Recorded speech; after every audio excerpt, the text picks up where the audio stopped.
What is up, everybody? Don't change the channel. Don't scratch your eyes.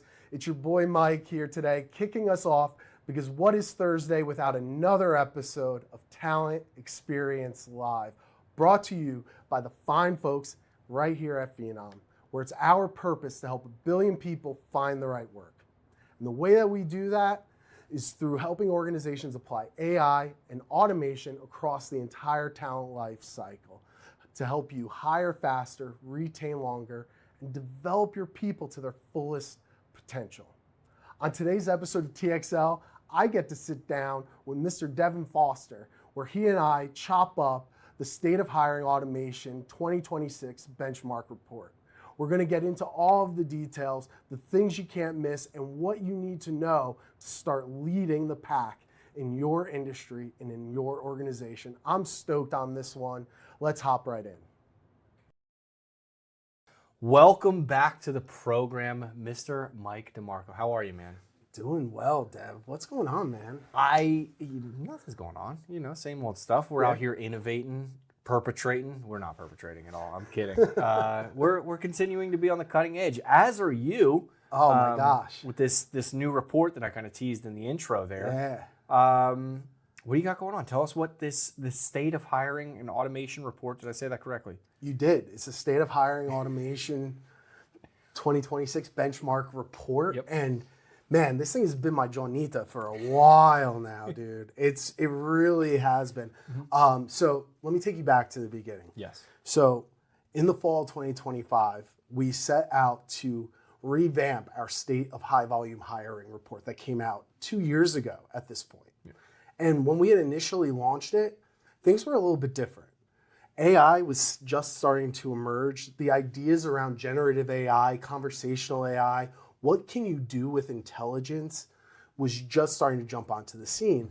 And automation has always been the other side of the efficiency coin, because intelligence without automation leaves things static and in one place. It doesn't move workflows and processes along. And so when we set out to do that initial report, we were really focused in on one use case, and that was for high volume hiring, because that's where the market was at the time. The market was really hungry for a way for organizations in high volume frontline roles, thinking around retail, hospitality, transportation, logistics, healthcare, those types of organizations, those types of industries. They're always in need of people. Actually, I think every single person who's listening today would raise their hand and say, people need people right now. Mm-hmm. And so when we initially launched that report, it was focused in on 5 industries, and we audited 100 different companies, and we focused in on attraction, engagement, conversion, and then hiring automation. And so when we initially set out, what we saw was that a lot of organizations are really just starting to really optimize their career sites, starting to think a little bit differently. And this year in the fall, what we wanted to do was we wanted to blow that one out of the water, to be honest with you. So we had doubled the scope. So we went from 5 industries to 8. So this report is going to have retail, hospitality and travel, transportation and logistics. It's going to have manufacturing, FinServe, IT, healthcare, and higher education. I think I got all 8 in that. Absolutely. I think I did. Yeah. And so what we wanted to do was to get a dynamic look at the world that's around us, focused in on North America. And we said, you know what? Organizations don't just hire for high volume roles, right? An organization like McDonald's, like Burger King, like Wendy's, they're hiring both for corporate knowledge worker roles and for those frontline employees to keep their businesses working. And so what we wanted to do was blow out the scope a little bit and to actually take a look at the apply moment for frontline and knowledge worker roles. So we audited over 200 organizations across those 8 industries for 2 different role types. For a frontline role, thinking job zone 1 and 2, where you need little background to get going, you can kind of just jump right into the role. And then job zones 3 and 4, it takes more of those specialized skills, more of that background within that industry in order for you to excel. And so we wanted to see, well, with the advent of AI and automation, it really promises the ability to scale, to get creative, to be able to provide unique experiences at scale. We wanted to see, hey, have organizations over the last 2 years actually started tailoring their hiring workflows using hiring automation tools to qualify candidates and to move them along at that apply moment for both frontline and knowledge worker roles. And so that gave us a really, really interesting lens to look at this report. But also, we're making this one really special because it's not just our data, our research, the months that went into it from the fall, but we actually partnered up with Aptitude Research and Miss Madeline Laurano, who's the founder over there. And so she was able to, and we partnered together, and we also did a voice of the industry survey where we went out and we asked over 300 organizations, 100 plus responses we got from it, just around what were people's focus now?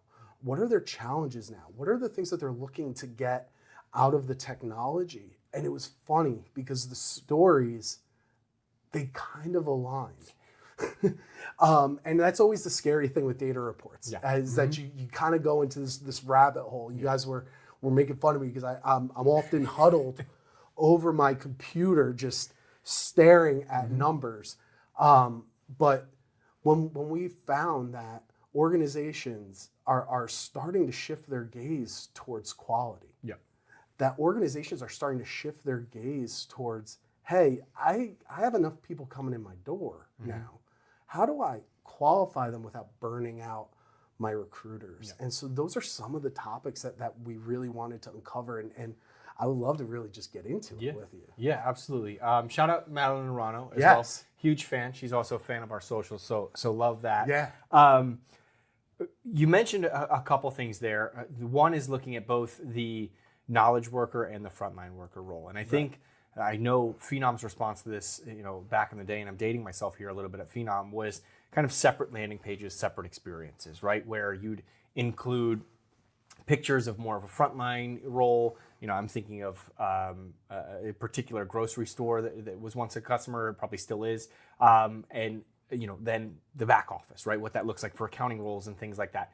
And it was two separate experiences, but you can't have that in today's, with everyone wanting the best, expecting the best.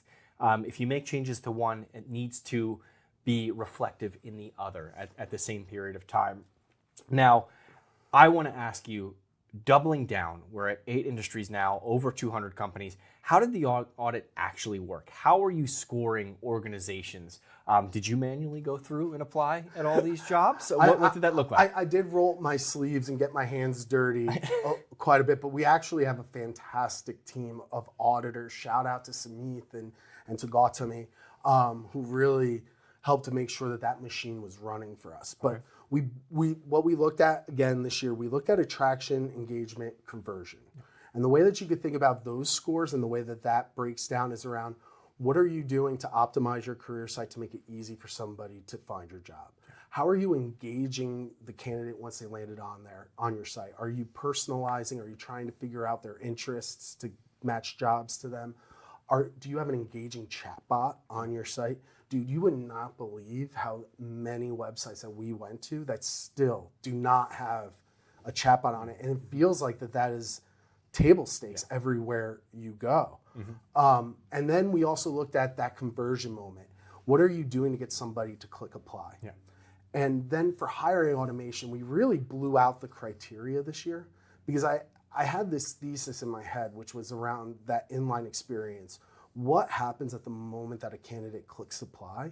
And what are you doing to screen them with industry, role relevant questions? I'm not just talking around, are you 18? Can you pick up a box? Do you have a driver's license? But more so tailored to that actual role and to that job. Then wanting to see, are organizations verifying credentials in line? Are they asking for the right credentials for that role? Or is it just a generic, hey, I'm applying for a nursing role, give me all of your certifications? Or are you asking for the actual certs that you need for that specific field, right? Basic life support, things of that nature. And so already within there, organizations could start to tailor and to change and to make those experiences different on a role-by-role basis. But because of the way the technologies historically ran and with traditional systems, forms are hard to adapt. It's difficult for you to update and to have the scale that you need. But with intelligence, with a system like Phenom, And with the hypercell model, all that goes away. Yeah. Because with the hypercell model, what it's really designed to do is to capture a moment in time and to adjust and to orchestrate the workflow against that need.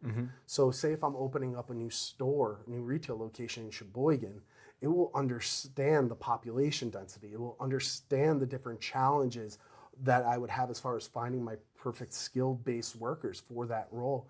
And then it would adjust the workflow for me, whether or not it's a niche role and I need to have some AI discovery in there and some one-way video interviews to get to know them in a case study manner. Or if it's a high volume role, are we now inserting voice screening agents to go ahead and take that manual burden off of the recruiter? Yeah. And it's around this idea that the workflow is orchestrated and they come alive and they adjust in real time for you. First time ever in the history of humanity that is possible now. And so we wanted to start looking at that pre-screening questions. What are you doing to start screening out industry role relevant? And then following that resume upload, are you assessing the person in line? Trying to get an understanding of their situational behavioral judgment. What would they actually do in a real world situation on the floor of your store, on the floor of that hospital, on the manufacturing floor? Lots of floor analogies right now. But with that, right? Are you moving them on to then get an understanding of their situational behavioral abilities? Are you trying to get an understanding of their cognitive abilities, their skill abilities, their language proficiencies? You could do all that in line with tools like assessments and with cognitive behavioral assessments as well, trying to get to understand the candidate's heart, whether or not that they actually align with your values, with your mission, with where your organization goes. We talked about this on my first hang with you, which is that with the rise of skills and with the changing, work economy, those soft people skills, whether or not the person fits in the room, fits within your organization, is going to matter more and more and more.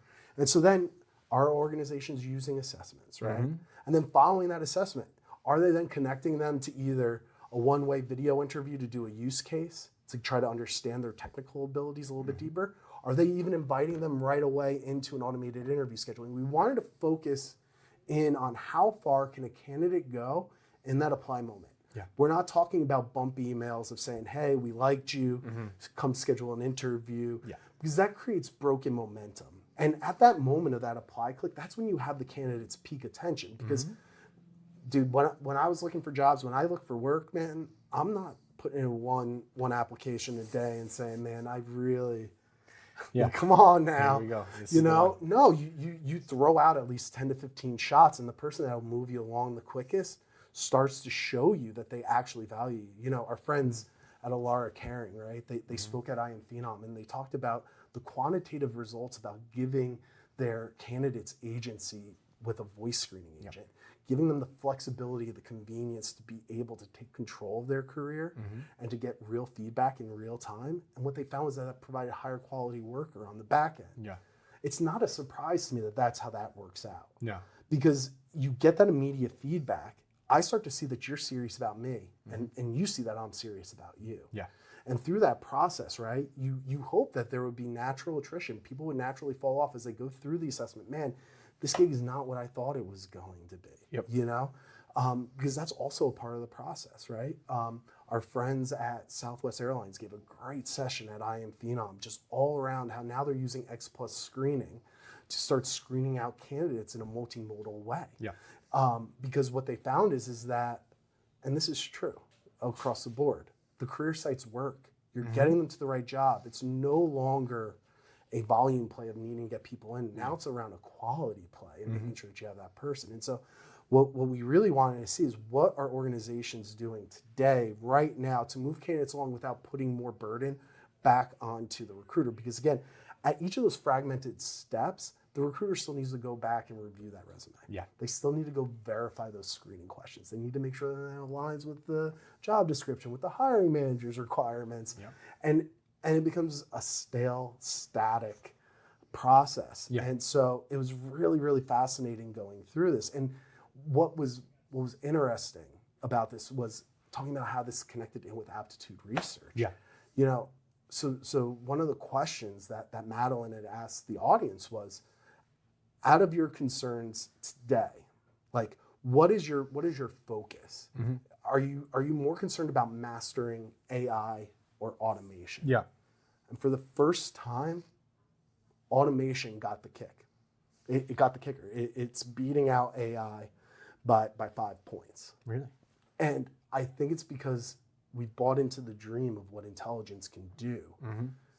Now, how do we get it to act? How do we get it to live? The other side of the agentic coin is automation. Intelligence without automation is just flat. It does not work. So when you put them together, that's how you get these automated processes. That's how you get that real-time feedback. That's how you start to remove manual effort and burden on your employees and on your workers. And so it was just a really fascinating process. And so that was really our thesis. That was the heart behind everything. It was around the inline qualification process. Yeah, no, first of all, shout out Sheboygan. Did not anticipate that to happen here today.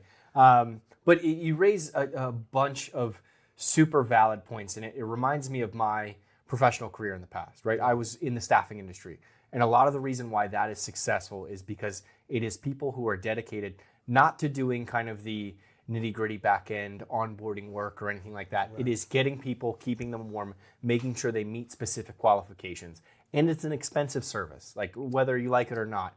If you're able to invest in technology that does that for your team at the same or a similar level, where you can find out what language somebody is speaking, where they're certified, what those soft skills are, it is going to give folks a leg up. And to your point, you can't go back and continue to manually do tasks with some of that intelligence, right? Every time that I have to post a blog on our social channels, I can't be dragging and dropping that into ChatGPT saying, create me social post. The real value is having it do it automatically. No, I mean, think about how much innovation that Claude has actually brought to the game over the last several weeks, just with co-work and code. And it's even the magic trick that I'm trying to learn as a professional. It's not, the power's not in prompting anymore. Like the prompting's there to ideate, to get that, start bouncing off your ideas, to validate them, ultimately to grab a prompt and to be able to start a project. Yeah. In order for you to be able to start tapping into different data sources and to be able to do that in a consistent, scalable manner.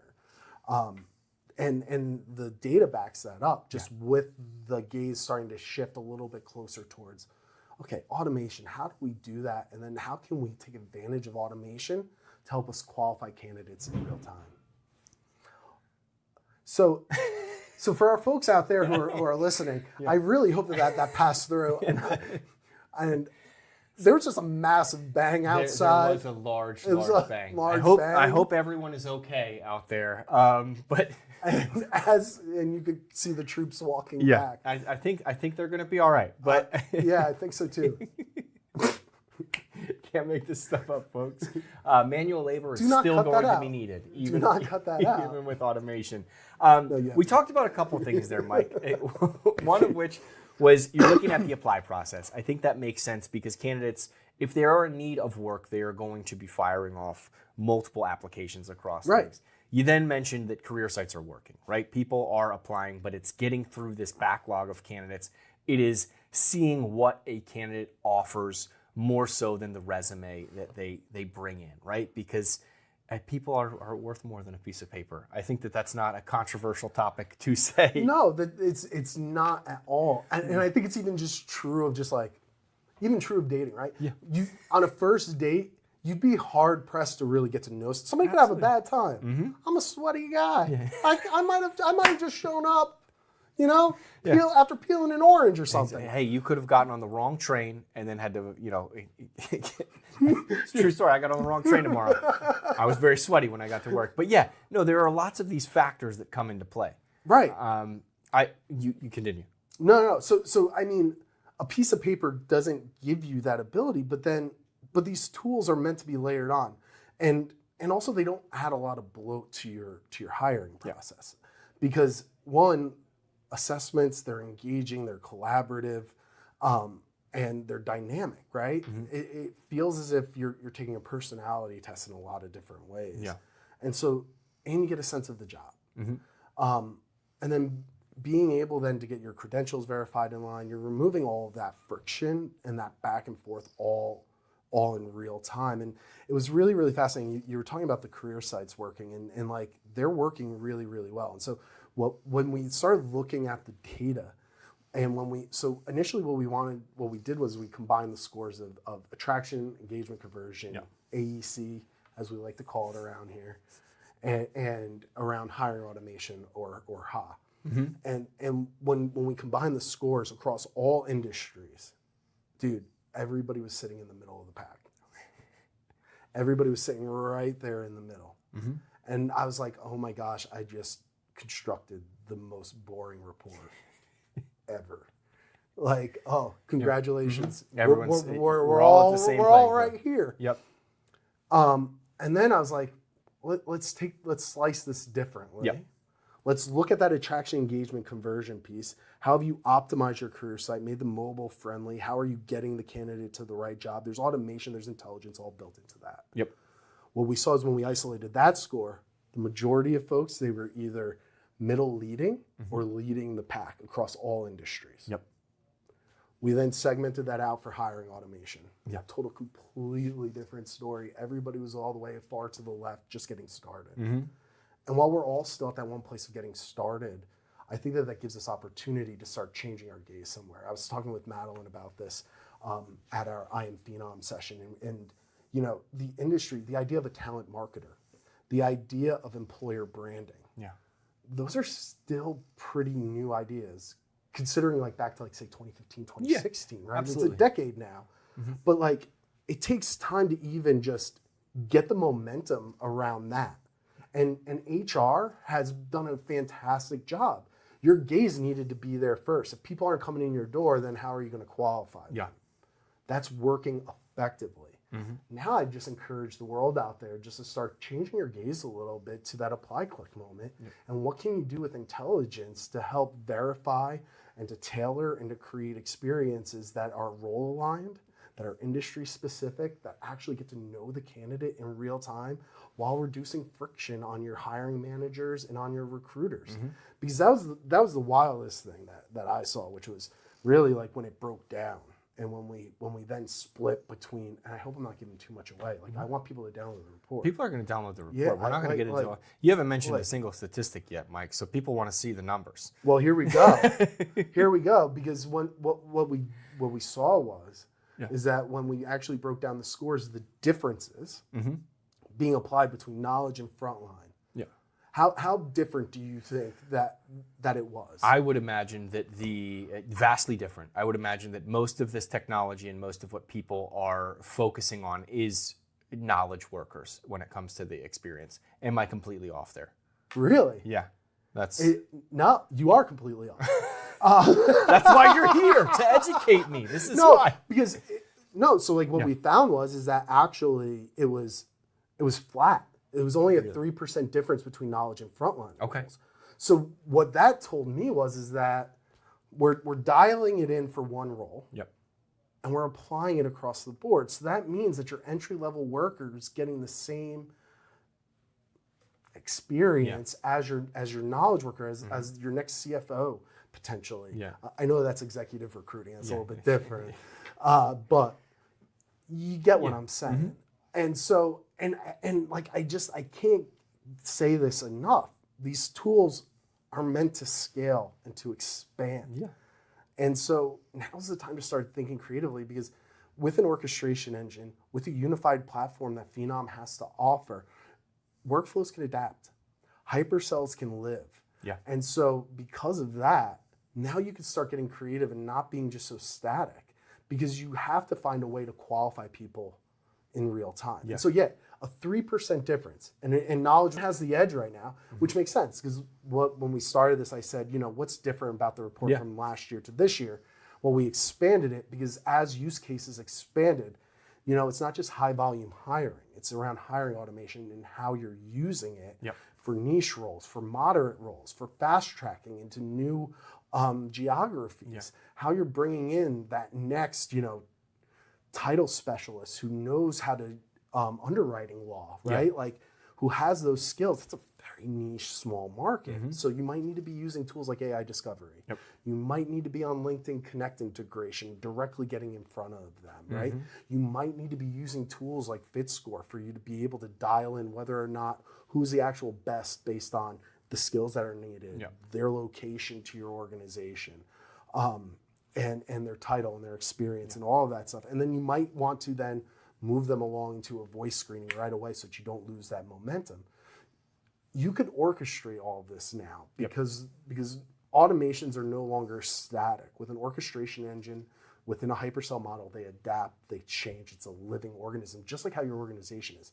No two roles are exactly the same. Even if you're hiring for that same role in Sheboygan, odds are between, January 2025 and April 2026, skills have changed probably. Oh, yeah. Requirements have changed. Needs have changed. Absolutely. Even if you were to think about, internal recruiters hiring for the same role in the same location, right? They are looking for different candidates. They are going to score them differently. One may require a different language, to be spoken or something along those lines.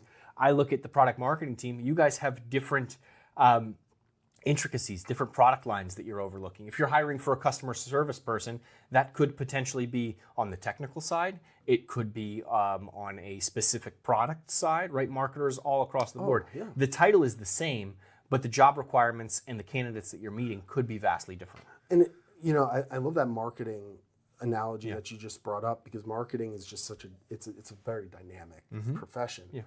And even in product marketing, the skill sets change though too, right? Absolutely. Like you could be really, really strong at storytelling and orating. You might be a little weaker at Excel spreadsheets. I think I'm talking about myself. Why do you think I'm in social media? But you need both, right? And you need team members who maybe at that time you need to have more of a skill set that's focused in on a specific necessity for your organization. Absolutely. That changes dynamically also based on the team that you've built, on the skill sets. You build around people, right? You don't necessarily just build directly around a static role. And so then when we started looking at, you wanted some stats, right? So when we started looking at this too, as you can imagine, right? From Madeline's research today, how many organizations or how many recruiters do you think are no longer manually screening interviews? How many? Yeah. Ooh, I would have to say less than probably 10% would be my guess that they are no longer manually. You're right. Is that accurate? Yeah. No, dude, you got that. Ding, ding. There we go. Got it. Dude, 97% Wow. of organizations are still manually scheduling interviews. Yep. In our findings, it was like 98, 99% across frontline and knowledge where an automated interview is not offered in line. It was the outlier. There's outliers who are starting to use voice screening agents. Only 1% of the organizations we found are doing it. And so being able to now start to think through, well, there's a lot of green space there. That's a lot of opportunity that you could jump into. And the vastness of the tools and the way that you could apply them for your organization, for that specific hiring need, it's adaptable, it's changeable, it's supposed to be alive. Yeah. This analogy keeps coming up in my head, and I just have to say it out loud. You mentioned that, talent marketing, that talent advisory has kind of been around for 10 or so years, right? And we're seeing the impact of getting people to the career site, of that being table stakes, of creating a pretty and, a place where people want to click apply. Yeah. I liken that to, I'm going to use a football terminology here. You have a great offense, right? You drive down the field, you get into the red zone, you can't score a touchdown. And it's because of some of these things that you're mentioning where, there's no automated interviewing. There's no chatbot on the career site. You can't answer FAQs. There's no intricacies. Candidates aren't able to showcase their full skill set, including soft skills. So you're left kicking field goals, right, at the end of the day, which is why people are bogged down, which is why you're continuing to do manual tasks. And it's why you're not winning football games. It sounds like I'm talking about the New York Jets. But realistically, this is where we've come. This automation with intelligence should allow your team to free up that space to get receivers open in the end zone, to score touchdowns, to get hires, to create those wow moments, those moments of awe and aha, right, for candidates that say, I really want to work here, or the inverse of say, hey, this doesn't look like the right fit to me, and you're no longer sending out drip campaigns to somebody that isn't going to work out in 3 to 6 months. Yeah, drip campaigns are great. They have their place. Yeah, of course. But there still is time. Yeah. That's between them. They're called a drip campaign for a reason. You're not getting in front of that person. Absolutely. In that very moment. And as you know, as you were talking, I was just thinking around how, over the last few years, there's been a massive challenge though on the recruiter side of getting ghosted, of candidates not following back up. And I think it's because you're not capturing them in that moment and seeing them. I think we all want to be seen. We all want to have a shot. Yeah. And so by layering in actually specific screening questions for the role, you're giving that candidate an opportunity to start thinking, is this actually right for me? Do I actually want to work on Saturdays? Do I actually want to work on nights? Yeah. Is this made for me? Do I actually have the right credentials for this role right now, or is there something that I need to start doing to upskill myself? Yeah. You get into the assessment and you start to see the day to day, and you're like, smokes, man, I would lose my mind on that customer. Yep. I'm just not. I get road rage all the time. How am I going to handle long nights and weekends on the road, right? Yeah. I think that those are all the considerations that really you're able to start finding, and that's just a bunch of word soup right now. Yeah. But no, I think your sentiment is there where it is vital, right? And I think that there are, I may be an example of this myself, candidates that are perfect for a particular role, but it doesn't show up, right? And they don't have that opportunity to express that. And the exact inverse of a candidate that looks great on paper, but is not in the right environment, right? I think of our, marketing space. We're blasting music, we're, doing different things. That's not going to be the right environment for everyone. And the only way that you can find that out is to advise them on that process, is to have those human conversations. But that comes after they've clicked apply and after they've reached the assessments, they've made sure that they have all of the credentials that are needed, all of those things. They've checked all of those boxes. Now it's time to see if you can match those puzzle pieces. And it's a much more valuable conversation for both the candidate who has a deeper understanding of your organization, of their abilities, and for the recruiter too, when they're coming into that. Because now you're able to maximize that human interaction. You're able now to take advantage of, that you have the right person in the right place. Let's actually get down to brass tacks. And if you're doing it in a 3-day span, no one's going to feel like their time is wasted, right? If you catch that candidate who's applied to 10 jobs, 15 jobs, 20 jobs, and you move them through the process and they're around for, round 3 interview or whatever it may be after the assessment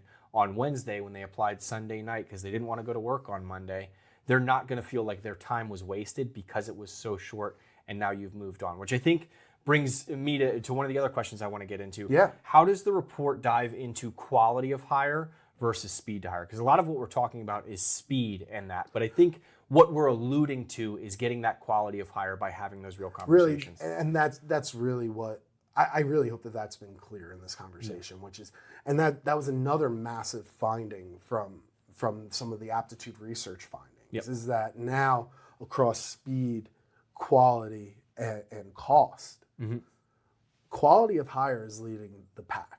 Organizations are more concerned that am I actually getting the highest quality candidate in my door? And by actually tailoring your apply flows and using hiring automations to move candidates along in real time, you get a positive attrition through that too, right? It's not just the recruiter telling the candidate no, but it's also the candidate just saying, no, this isn't right for me, because you open the door more for them to actually get a sense for what that role is, what it's like to be in this industry, what it's like to work for your organization, all in real time. And it's moving that into that inline immediate process so that you aren't waiting days figuring out whether or not you're in or you're out. And so really the heart of this report is around how you could start qualifying candidates at scale at that apply moment, at that apply click, and how you're able to create adaptive processes based on role type, based on different roles in your organization. Yeah, you don't want to carbon copy them from a knowledge worker to a frontline worker. And as we've gone down this conversation a little bit more, I understand why the frontline workers have, a slightly better experience than some of those knowledge workers. I think you said it was it makes sense. 3%. Yeah, it's a 3% difference, Yeah. but it makes sense because for high volume roles, that was the first use case. Like that was like the man on the moon for automations in HR. Yeah. Which was high volume. How do I keep it churning? Yeah. Now it's like, okay, well, how do I fast track people when I open up a new store? Yeah. What about for those moderate roles where I know every single year I'm gonna have to probably hire at least 2 new sales executives and like 5 new, RDR, ADRs, for roles like that, right? Moderate, you're going to always need that. That's going to be evergreen. And then for those really, really niche roles, those highly skilled roles, what is your strategy in place? And so like, I would really want to encourage everybody who's out there, like one, be on the lookout, check out the report. It's going to be out there live in the wild. Yep. It's going to already be live a few days when this airs. So yeah, the report would have already dropped. So I would say get out there, download the report, check it out. What you're going to find in there, it's a wealth of data. You're going to see a lot of AEC, a lot of HA, but you're going to start to see that disparity between the two.